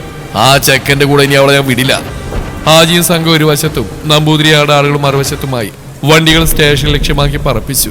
മഴ ആ രാത്രി ഒന്നുകൂടി ഭീകരമാക്കി. ആ രാത്രി ആ റെയിൽവേ സ്റ്റേഷനിലെ പഴയ സിമെന്റ് ബെഞ്ചിൽ അവർ രണ്ടുപേരും മാത്രമായിരുന്നു. പ്ലാറ്റ്ഫോമിലെ മഞ്ഞ വെളിച്ചം മഴത്തുള്ളികൾ തട്ടി ചിതറുന്നു. ആഷിയുടെ കൈകൾ മുറുകെ പിടിച്ചിരിക്കുമ്പോഴും ദേവിയുടെ ഉള്ളിലെ വിറയൽ മാറിയിരുന്നില്ല. ദേവി, ആഷി അവളുടെ മുഖത്തേക്ക് നോക്കി. എന്തിനെപ്പോഴും ഇങ്ങനെ പേടിച്ചിരിക്കുന്നു? നമ്മൾ ഒളിച്ചോടി വന്നവരല്ല, ജീവിക്കാൻ വേണ്ടി ഇറങ്ങി തിരിച്ചവരാ. ആൾ പതുക്കെ തല ഉയർത്തി ആഷിയുടെ കണ്ണുകളിലേക്ക് നോക്കി. ആ കണ്ണുകളിൽ തനിക്ക് വേണ്ടി കരുതി വെച്ച കടലോളം സ്നേഹം അവൾ കണ്ടു. എനിക്കൊന്നും മനസ്സിലാവുന്നില്ല ആഷിക്ക. ആഷിക്ക് എന്തിന് എനിക്ക് വേണ്ടി ഇത്രയൊക്കെ ചെയ്ത്? അവളുടെ കണ്ണുകളിൽ ജിജ്ഞാസ നിറഞ്ഞു. ഇഷ്ടം കൊണ്ട്. ഒറ്റ വാക്കിലായിരുന്നു അവന്റെ മറുപടി. ആ മറുപടിക്ക് അവൾ അവനെ തന്നെ നോക്കിയിരുന്നു. ആ പൊടിമീശക്കാരാന്ന് നിന്റെ നെറ്റിയിൽ ഒരു പാട് വീഴ്ത്തില്ലേ? അന്ന് തുടങ്ങിയ ഇഷ്ടം. പക്ഷെ നിനക്കത് മനസ്സിലാക്കാൻ കഴിഞ്ഞില്ല. എനിക്കത് നിന്നോട് പറയാനും. പിന്നീട് നീയും ഞാനും രണ്ടു വഴി പിരിഞ്ഞപ്പോഴും മനസ്സിന്റെ കോണിൽ എവിടെയോ ഉണ്ടായിരുന്നു ആ 5ാം ക്ലാസ്സുകാരി. പിന്നീട് ഒരു നിയോഗം പോലെ വീണ്ടും നീ എന്റെ മുമ്പിലെത്തിയപ്പോൾ ചേർത്ത് പിടിക്കാൻ ഒരു ആവേശം ഉണ്ടായിരുന്നു. പക്ഷെ അതിനു മുന്നേ വിധി വീണ്ടും വില്ലനായപ്പോൾ ആ വിധിയോടും ജയിക്കണമെന്നൊരു വാശി ഉണ്ടായിരുന്നു. പക്ഷെ ഇടക്കാ സ്റ്റേഷനിൽ വെച്ച് നീ എന്നെ ഒരു പ്രാവശ്യം തോൽപ്പിച്ചു. എന്നാൽ ആദ്യം തോൽപ്പിച്ച ആ വിധി വീണ്ടും എന്നെ എന്നിലേക്ക് അടുപ്പിച്ചപ്പോൾ വിട്ടുകളയാൻ മനസ്സ് വന്നില്ല. ഇഷ്ടമാണ്, ഒരുപാട് ഒരുപാട്. അവന്റെ വാക്കുകൾക്ക് അവളുടെ കണ്ണുകൾ നിറഞ്ഞ സന്തോഷം കൊണ്ടായിരുന്നു. അവൾ അവന്റെ തോളിലേക്ക് തലവെച്ചു. ഞാനും മറന്നിരുന്നില്ല ആ പൊടിമീശക്കാരനെ. അന്ന് 5ാം ക്ലാസ്സിൽ വെച്ച് എന്നെ നെറ്റിയെറിഞ്ഞ് പൊട്ടിച്ചില്ലേ, എന്നിട്ട് എന്നോട് സോറി പറഞ്ഞില്ലേ? അന്ന് മുതൽ ഞാനും ശ്രദ്ധിച്ചിരുന്നു നിങ്ങൾ. പക്ഷേ അത് ആരോടും പറയാനുള്ള ധൈര്യം എനിക്കില്ലായിരുന്നു. അച്ഛനെ പേടിച്ച് മനസ്സിൻ്റെ ഏതോ കോണിൽ ആഗ്രഹങ്ങളെ കൂട്ടിവെക്കുന്ന കൂട്ടത്തിൽ അതും പൂട്ടി വെച്ചു. പിന്നീട് വീണ്ടും കണ്ടപ്പോഴൊന്നും പറയാനുള്ള ധൈര്യം എനിക്കില്ലാതെ പോയി. അവളുടെ കണ്ണുകൾ നിറയുമ്പോൾ അവനവളെ ചേർത്ത് പിടിച്ചു. ലോകം മുഴുവൻ തങ്ങൾക്കെതിരാണെന്ന് അറിഞ്ഞിട്ടും ജീവിക്കണമെന്ന് അവരും വാശി പിടിക്കുകയായിരുന്നു. ഈ സമയം സ്റ്റേഷന് പുറത്ത് കുറെ കാറുകൾ പാഞ്ഞു വന്ന് നിന്നിരുന്നു. പെട്ടെന്ന് സ്റ്റേഷൻ മുറ്റം ബഹളമയമായി. അവരകത്തേക്ക് ഓടിക്കയറി. ദേവി! നമ്പൂതിരിയുടെ അലർച്ച രാത്രി കീറിമുറിച്ചു. ആശി, ഇറങ്ങി വാടാ! ആജിയും വാളുമായി മുന്നോട്ട് കുതിച്ചു. രണ്ടു ഭാഗത്തുനിന്ന് ആൾക്കാർ വളയുന്ന അവര് പറഞ്ഞു. ആഷി ദേവികയുടെ കൈ പിടിച്ച് എഴുന്നേറ്റു. അവളുടെ കൈ പിടിച്ച് അവൻ ഓടി. ദൂരെ നിന്നും പാളങ്ങളെ വിറപ്പിച്ചുകൊണ്ട് ട്രെയിനിന്റെ വലിയ വെളിച്ചം സ്റ്റേഷനിലേക്ക് ഇരച്ചു കയറി. ട്രെയിൻ പ്ലാറ്റ്ഫോമിലേക്ക് എത്തുന്നതിനേക്കാൾ വേഗത്തിൽ ഹാജിയും നമ്പൂതിരി അവർക്കടുത്തേക്ക് ഓടിയെത്തി. എന്റെ മോളെ വിട! നമ്പൂതിരി ആഷിയെ തടയാൻ നോക്കി. ഹാജി ദേവിയെ വെട്ടാനായി വാളോന്നി. പക്ഷെ അൻവർ ആ നിമിഷം ഹാജിയുടെ കയ്യിൽ തൂങ്ങി പിടിച്ചു. ഉപ്പ, വേണ്ട, വിട്ടേക്ക് അവരെ. ട്രെയിൻ വേഗത കുറച്ച് പ്ലാറ്റ്ഫോമിലൂടെ നീങ്ങി തുടങ്ങി. ആഷി ദേവികയുടെ കൈകളിൽ സർവ്വശക്തിമെടുത്ത് മുറുക്കി പിടിച്ചു. ദേവി, വിടരുത്, ഓടിക്കോ! അവർ ട്രെയിനിനൊപ്പം ഓടി. പുറകിലെ അച്ഛന്മാരുടെ ശാപവാക്കുകളും ആക്രോശങ്ങളും മഴയിൽ കലർന്നു കേൾക്കാം. ട്രെയിനിന്റെ വാതിൽക്കൽ ആഷി ആദ്യം ചാടി കയറി. അവനൊരു കൈ വാതിലിന്റെ അഴികളിലും മറുകൈ ദേവിക്ക് നേരെയും നീട്ടി. വാ ദേവി, കൈതാ! അവൾ തന്നെ സർവ്വബലം ഉപയോഗിച്ച് ആ കൈകൾ പിടിച്ചു. ട്രെയിൻ പതുക്കെ വേഗത കൂടി തുടങ്ങി. അവൾ ഒരു കാൽപ്പടിയിൽ കാൽ വെക്കാൻ തുടങ്ങിയ നിമിഷം മഴയിൽ കുതിർന്ന പ്ലാറ്റ്ഫോമിൽ ആ വഴിക്കലിൽ അവളുടെ കാല് തെറ്റി. ആഷിക! ഒരു നിലവിളിയോടെ അവളുടെ കൈകൾ ആഷിയുടെ പിടിയിൽ നിന്ന് വഴുതി. പിന്നോട്ട് വീണ ദേവികയുടെ തല പാളത്തിന്റെ വശത്തെ കല്ലുകളിൽ ആഞ്ഞു പതിച്ചു. ട്രെയിനിന്റെ പടികളിൽ തൂങ്ങിയുന്ന ആഷി ആ കാഴ്ച കൊണ്ട് മരവിച്ചു പോയി. അപ്പോഴും ട്രെയിൻ വേഗതയിൽ നീങ്ങിപ്പോയിരുന്നു. ആഷി അതിൽ നിന്നും ചാടി പുറത്തിറങ്ങി. അവളെ എടുത്ത് മടിയിൽ കിടത്തിയുള്ള ആഷിയുടെ നിലവിളി ആ സ്റ്റേഷൻ മുഴുവൻ പ്രതിധ്വനിക്കുമ്പോൾ വാളും ദേഷ്യവുമായി പാഞ്ഞു വന്ന ഹാജി നമ്പൂതിരി ആ കാഴ്ച കണ്ട് സ്തംഭിച്ച് നിന്നുപോയി. ചോരയിൽ മുങ്ങിയ മകളെ കണ്ടപ്പോൾ നമ്പൂതിരിയുടെ ഉള്ളിലെ സ്വേച്ഛാധിപതി ഒരു നിമിഷം തകർന്നു വീണു. മോളെ എന്നൊരു ദീനരോധനം അദ്ദേഹത്തിന്റെ ഉള്ളിൽ നിന്നും പുറത്തു വന്നു. 2 വർഷങ്ങൾക്ക് ശേഷം, 2 വർഷങ്ങൾക്ക് മുമ്പുള്ള ആ രാത്രി ആഷിയുടെയും ദേവിയുടെയും ജീവിതം മാത്രമല്ല മാറ്റിയത്, 2 വലിയ കുടുംബങ്ങളുടെ അഹങ്കാരത്തെ കൂടിയാണ്. തല പാളത്തിലിടിച്ച് വീണ ദേവിയക്ക് മാസങ്ങളോളം നീണ്ട ആശുപത്രിവാസത്തിന് ശേഷം ജീവൻ തിരിച്ചു കിട്ടിയത് ആഷിക്ക് പുതുജീവൻ കിട്ടിയതുപോലെ ആയിരുന്നു. വാസുദേവൻ നമ്പൂതിരിക്ക് ആ രാത്രിക്ക് ശേഷം ഗ്രാമത്തിൽ തലയുയർത്തി നടക്കാൻ കഴിഞ്ഞില്ല. തന്റെ വാശി ഒരു മകളെ കൊന്നു, 2ാമത്തെ മകളെ ജീവശവമാക്കിയെന്ന തിരിച്ചറിവ് അയാളെ തളർത്തി. അതോടെ അയാൾ പതിയെ മാറുകയായിരുന്നു. അച്ഛന്റെ തെറ്റുകൾ തിരിച്ചറിഞ്ഞ് മകൾ ജീവിതത്തിലേക്ക് വരണമേ എന്ന് പ്രാർത്ഥിച്ചു. ഹാജിയുടെ അവസ്ഥയും മറിച്ചായിരുന്നില്ല. തന്റെ മോനെ സ്നേഹിച്ചു എന്ന കുറ്റത്തിന് ആ പെൺകുട്ടിയെ കൊല്ലാനായിട്ടാണ് ഇറങ്ങിത്തിരിച്ച്. അവൾ തന്റെ കൺമുമ്പിലേക്ക് തന്നെ അങ്ങനെ വീണുപോയപ്പോൾ മനസ്സാണ് ഉലഞ്ഞു പോയത്. അറിയാതെ അവളുടെ ജീവന് വേണ്ടി പ്രാർത്ഥിച്ചു പോയി അയാളും. ദേവികയുടെ അവസ്ഥയ്ക്ക് പിന്നിൽ തങ്ങളുടെ കുടുംബമാണെന്നുള്ള തോന്നൽ ആഷി അവരിൽ നിന്നൊക്കെ അകറ്റി നിർത്തി. അവൻ അറക്കിലേക്ക് പോവാതെയായി. ഉപ്പയെ കണ്ടാൽ മിണ്ടാതെയായി. മകന്റെ അവഗണന ഹാജിക്ക് താങ്ങാൻ കഴിയാവുന്നതിലും അപ്പുറമായിരുന്നു. തന്റെ മകനെ തനിക്ക് തിരികെ വരണമെന്ന് അതിയായ ആഗ്രഹമുള്ളതുകൊണ്ടാണ് ഇന്ന് അയാൾ മുന്നിട്ട് ആഷിഖിന്റെയും ദേവികയുടെയും വിവാഹം നിശ്ചയിച്ചു. ഇന്ന് രാവിലെ 10 മണിക്ക് രജിസ്റ്റർ ഓഫീസിൽ വെച്ചാണ് വിവാഹം. ആഷിയാണ് കാറിൽ വന്നവളെ അവളുടെ വീൽ ചെയറിലേക്ക് പിടിച്ചിരുത്തിയത്. ആ അപകടത്തിൽ നിന്ന് അവൾക്ക് ഇപ്പോഴും നടക്കാൻ കഴിഞ്ഞിട്ടില്ല. പക്ഷേ ഉടനെ അവൾ തനിയെ നടക്കുമെന്ന് ഡോക്ടർ ഉറപ്പ് കൊടുത്തിട്ടുണ്ട്. രജിസ്ട്രാർക്ക് മുമ്പിലേക്ക് ആഷി ദേവികയുടെ വീൽ ചെയർ ഉരുട്ടിക്കൊണ്ട് ആഷി അവളുടെ അരികിൽ മുട്ടുകുത്തിയിരുന്നു. ആഷിഖ് അബൂബക്കർ ഈ ദേവിയെ തന്റെ ഭാര്യയാക്കിക്കോട്ടെ. ആഷി ദേവികയുടെ കണ്ണുകളിലേക്ക് നോക്കി ചോദിക്കുമ്പോൾ അവളുടെ കണ്ണുകൾ നിറഞ്ഞു. അതേ എന്നർത്ഥത്തിൽ അവൾ തലയാട്ടി. ആഷി ഒരു ചെറിയ താലിമാലയെടുത്ത് അവളുടെ കഴുത്തിൽ ചാർത്തി. അവിടെ കൂടിയിരുന്ന വേണിയമ്മയും മറ്റുള്ളവരും കൈയടിച്ചു. ഹാജിയും വാസുദേവ നമ്പൂതിരിയും പരസ്പരം നോക്കി. ആ നോട്ടത്തിൽ മാപ്പിരക്കലും സ്നേഹവും ഉണ്ടായിരുന്നു. സാക്ഷികളായി അവർ രണ്ടുപേരും ഒപ്പിട്ടു. വിവാഹം കഴിഞ്ഞ് അവർ നേരെ പോയത് അറക്കൽ തറവാട്ടിലേക്കാണ്. അവിടെ ആയിഷുമ്മ മരുമകളെ നിറഞ്ഞ മനസ്സോടെ സ്വീകരിക്കാൻ പടിപ്പുറയിൽ നിൽപ്പുണ്ടായിരുന്നു. നമ്പൂതിരിയുടെ മകൾ മുസ്ലിം തറവാട്ടിലേക്ക് വലതുകാല വെച്ച് കയറുന്ന ഒരു വീൽ ചെയറിലാണെങ്കിലും അവിടെ മതത്തിന്റെ വേലിക്കെട്ടുകൾ ഉണ്ടായിരുന്നില്ല. എന്റെ മോളെ, ഇത്രയും കാലം നീ അനുഭവിച്ച വേദനയ്ക്ക് ഇനി ഈ ഉമ്മ പരിഹാരം ചെയ്യും. ആയിഷുമ്മ അവളുടെ നെറ്റിയിൽ ചുംബിച്ചു. അറക്കൽ തറവാട്ടിൽ ദേവികയുടെ കുടുംബത്തിനായി നല്ല ഒന്നാന്തരം സദ്യ ഒരുക്കിയിരുന്ന അബൂബക്കർ അവരത് കഴിക്കുന്ന നിർവിധിയോടെ നോക്കി നിന്നിരുന്നു. ആഷിയുടെ കൈപിടിച്ച് ദേവിയും. അറക്കൽ തറവാട്ടിൽ ആഷിയുടെ മുറി അന്ന് മുല്ലപ്പൂക്കളാലും മെഴുകുതിരി വെളിച്ചത്താലും അലങ്കൃതമായിരുന്നു. ജനാലക്കപ്പുറം പെയ്തൊഴിഞ്ഞ മഴയുടെ തണുപ്പും മണ്ണിൽ നിന്നും ഉയരുന്ന മണവും ആ മുറിയിലേക്ക് അരിച്ചു കയറുന്നുണ്ടായിരുന്നു. മുറിക്കുള്ളിലെ കട്ടിലിൽ പട്ടുസാരി ഉടുത്ത് നെറ്റിയിൽ ആ പഴയ മുറിപ്പാടിന് മുകളിൽ ചന്ദനക്കുറി തൊട്ട് ദേവിക അവളുടെ വീൽ ചെയറിലിരുന്നു. അവളുടെ ഉള്ളിൽ ഭയമായിരുന്നില്ല, മറിച്ച് ഒരുതരം സമാധാനമായിരുന്നു. വർഷങ്ങൾ നീണ്ട കാത്തിരിപ്പിനും കണ്ണുനീരിനും അപ്പുറം താൻ ഏറ്റവും സുരക്ഷിതമായ കൈകളിലെത്തിയിരിക്കുന്നു എന്ന തിരിച്ചറിവ്. വാതിൽ തുറന്ന് ആഷിഖ് അകത്തേക്ക് വന്നു. മുറിയിലെ ഡിം ലൈറ്റിൽ അവളുടെ മുഖത്തെ വെളിച്ചം കണ്ട് അവന് നിമിഷം നിന്നുപോയി. അവൻ പതിയെ അവൾക്കരിയിലേക്ക് വന്നിരുന്നു. ദേവി, അവൻ മൃദുവായി വിളിച്ചു. അവൾ തല ഉയർത്തി നോക്കി. ആ കാപ്പിക്കണ്ണുകളിൽ ഇപ്പോൾ പ്രണയം മാത്രമായിരുന്നു. ആഷി അവളുടെ കൈകൾ തന്റെ കൈക്കുള്ളിലാക്കി. ഒരിക്കലും ഈ കൈകൾ വിട്ടുപോയപ്പോ ഞാൻ ശരിക്കും പേടിച്ചുപോയി. ഇനി ഒരിക്കലും നിന്നെ എനിക്ക് തിരിച്ചു കിട്ടില്ലെന്ന് കരുതി. അവന്റെ ശബ്ദമൽപ്പം ഇടറി. ദേവിക അവന്റെ കൈകൾ മുറുകെ പിടിച്ച് അവനെ തന്നെ നോക്കിയിരുന്നു. ആഷി പതുക്കി എഴുന്നേറ്റ് അവളുടെ വീൽ ചെയർ കട്ടിലിനോട് ചേർത്ത് വെച്ചു. അവൻ അവളെ വാരിയെടുത്ത് മെല്ലെ കട്ടിലേക്ക് ഇടത്തി. അവളുടെ തളർന്ന കാലുകൾക്ക് മുകളിൽ അവൻ തന്റെ കൈകൾ വെച്ചു. ഈ കാലുകൾ കൊണ്ട് നീ എന്റെ കൂടെ നടക്കുന്ന കാണാൻ വേണ്ടിയാ ഞാൻ കാത്തിരിക്കുന്നത്. നമ്മൾ ഒന്നിച്ച് ആ പഴയ കോളേജ് വരാന്തയിലൂടെ നടക്കണം. അന്ന് നിന്റെ കൈ പിടിക്കാൻ എനിക്ക് പേടിയായിരുന്നു. പക്ഷേ ഇനി ആരെയും പേടിക്കാതെ എനിക്ക് നിന്നെ ചേർത്ത് പിടിക്കണം. അവൻ അവളുടെ നെറ്റിയിലെ ആ പാടിൽ ആഴത്തിൽ ചുംബിച്ചു. അന്ന് 5ാം ക്ലാസ്സിൽ തന്ന ആ മുറിവുള്ള ശിക്ഷയായി ഇതാ ഈ ആയുസ് മുഴുവൻ ഞാൻ നിനക്ക് തരുന്നു. ദേവികയുടെ കണ്ണുകളിൽ നിന്ന് ആനന്ദാശ്രുക്കൾ പൊഴിഞ്ഞു. അവളവന്റെ നെഞ്ചിലേക്ക് മുഖം അമർത്തി. പുറത്ത് കാറ്റിൽ മരച്ചില്ലകൾ ആടിക്കൊണ്ടിരുന്നു. തറവാടിന്റെ അകത്തളത്തിൽ നിന്ന് അബൂബക്കർ ഹാജിയുടെയും വാസുദേവ നമ്പൂതിരിയുടെയും ചിരിയൊച്ചകൾ നേർത്ത് കേൾക്കാം. മതത്തിന്റെയും ജാതിയുടെയും വേലിക്കെട്ടുകൾക്കപ്പുറം സ്നേഹം എന്ന വലിയ സത്യം അവിടെ വിജയിച്ചിരിക്കുന്നു.